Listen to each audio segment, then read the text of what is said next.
ఎన్నిసార్లు పురుగు మందులు పిచికారీ చేసుకున్నా ఈ పురుగులు మరియు కీటకాలు వస్తూనే ఉంటాయి, పంటపై దాడి చేస్తూనే ఉంటాయి. ఎన్నిసార్లు కొట్టినా చావని పావురా నువ్వు. ఈ దోమ, పేను, తామర పురుగు మరియు ఇతర కీటకాలు చిన్నగా ఉంటాయి. అవి గాలికి వేరే పొలం నుండి మన పొలంలోకి వచ్చి ఉండవచ్చు. కానీ మీరు బాగా గమనించినట్టయితే ఈ బంక, పచ్చపురుగు, లద్దె పురుగు మరియు కొన్ని రోగాలు ముందుగా మన పొలంలోని గట్లు పక్కనే ఉన్న మొక్కల దగ్గర నుండే మొదలవుతాయి. ఇవి గట్లపైన కొన్నే ఉంటాయి.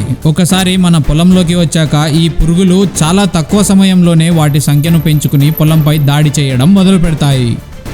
అలా కాకుండా మొదటిసారే మందు పిచికారీ సమయంలో మన పొలం గట్లపైన కూడా మందు పడేలాగా పిచికారీ చేసుకుంటే పొలం గట్లపై ఉన్న కీటకాలు కూడా మందు ప్రభావానికి తట్టుకోలేక నాశనమవుతాయి.